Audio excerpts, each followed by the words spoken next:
राधे राधे दोस्तों। श्री कृष्ण भगवान के चरणों में शीश झुकाऊं, श्रद्धा भाव से पूजो हरि, मन वांछित फल पाऊं। सत्यभामा ने कहा, हे प्रभु, आप तो सभी काल में व्यापक हैं और सभी काल आपके आगे एक समान है। फिर यह कार्तिक मास ही सभी मासों में श्रेष्ठ क्यों है? आप सब तिथियों में एकादशी और सभी मासों में कार्तिक मास को ही अपना प्रिय क्यों कहते हैं? इसका कारण बताएं। भगवान श्री कृष्ण ने कहा, हे भामिनी, तुमने बहुत अच्छा प्रश्न किया है। मैं तुम्हें इसका उत्तर देता हूँ, ध्यान पूर्वक सुनना। इसी प्रकार एक बार महाराज बैन के पुत्र राजा पृथु ने प्रश्न के उत्तर में देवर्षि नारद से प्रश्न किया था, और जिसका उत्तर देते हुए नारद जी ने कार्तिक मास की महिमा बताते हुए कहा, हे राजन, एक समय शंख नाम का एक राक्षस बहुत बलवान एवं अत्याचारी हो गया था। उसके अत्याचारों से तीनों लोक में त्राही त्राही मच गई। उस शंखासुर ने स्वर्ग में निवास करने वाले देवताओं पर विजय प्राप्त कर ली। इंद्रादि देवताओं एवं लोकपालों को अधिकार को छीन लिया। उससे भयभीत होकर समस्त देवता अपने परिवार के सदस्यों के साथ सुमेरु पर्वत के गुफाओं में बहुत दिनों तक छिपे रहे। तत्पश्चात वे निश्चित होकर सुमेरु पर्वत के गुफाओं में ही रहने लगे। उधर जब शंखासुर को इस बात का पता चला कि देवता सुखपूर्वक सुमेरु पर्वत की गुफाओं में निवास कर रहे हैं, तो उसने सोचा कि ऐसी कोई दिव्य शक्ति अवश्य है जिसके प्रभाव से अधिकारहीन यह देवता अभी भी बलवान है। सोचते सोचते इस निर्णय पर पहुंचा कि वेद मंत्रों के बल के कारण ही देवता बलवान हो रहे हैं। यदि इनसे वेद ही छीन लिया जाए तो वे बलहीन हो जाएंगे। ऐसा विचार कर शंखासुर ब्रह्मा जी के सत्यलोक से शीघ्र ही वेदों को हर लाया।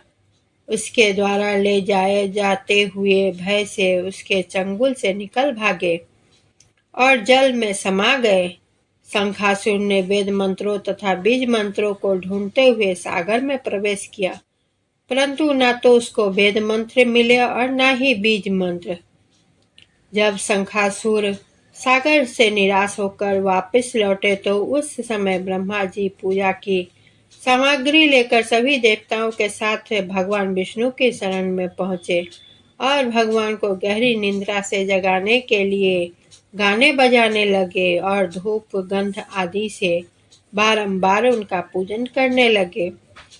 धूप दीप नैवेद्य आदि अर्पित किए जाने पर भगवान की निद्रा टूटी और वह देवताओं के सहित ब्रह्मा जी को अपना पूजन करते हुए देखकर बहुत प्रसन्न हुए तथा कहने लगे, मैं आप लोगों के इस कीर्तन एवं मंगलाचरण से बहुत प्रसन्न हूँ। आप अपना अभीष्ट वरदान मांगिए, मैं अवश्य प्रदान करूँगा।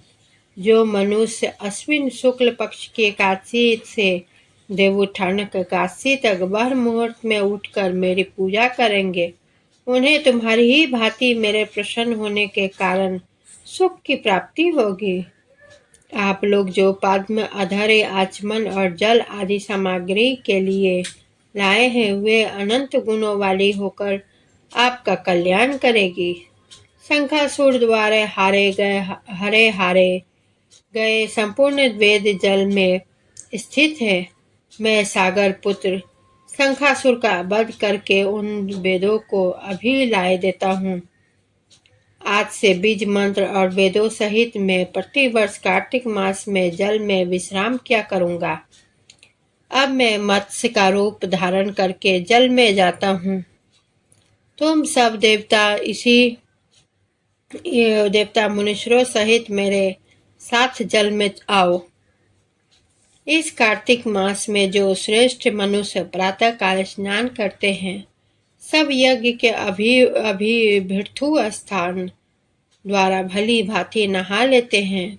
हे देवेंद्र, कार्तिक मास में व्रत करने वालों को सब प्रकार से धन, पुत्र, पुत्री आदि देते रहना और उनकी सभी आपत्तियों से रक्षा करना। हे धनपति कुबेर, मेरी आज्ञा के अनुसार तुम उनके धन धान की वृद्धि करना, क्योंकि इसी प्रकार का आचरण करने वाला मनुष्य मेरा रूप धारण करके जीवन मुक्त हो जाता है।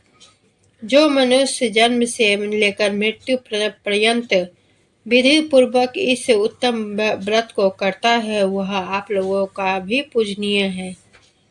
कार्तिक मास शुक्ल पक्ष की एकादशी तिथि को तुम लोगों ने मुझे जगाया है, इसलिए यह तिथि मेरे लिए अत्यंत प्रतिदायिनी है और माननीय भी है। हे देवताओं, यह दोनों व्रत नियम पूर्वक करने से मनुष्य मेरा सान्निध्य प्राप्त कर लेते हैं। इन व्रतों को करने से जो फल मिलता है वह अन्य किसी व्रत से नहीं मिलता है। अतः प्रत्येक मनुष्य को सुखी और निरोग रहने के लिए कार्तिक मास की महत्व और एकादशी की कथा सुनते हुए उपयुक्त नियमों का पालन करना चाहिए। दोस्तों, आप सभी को मेरा यह कथा कैसी लगी?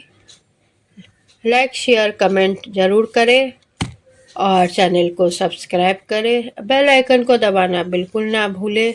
इसी के साथ कथा को यहीं समाप्त करती हूँ। धन्यवाद।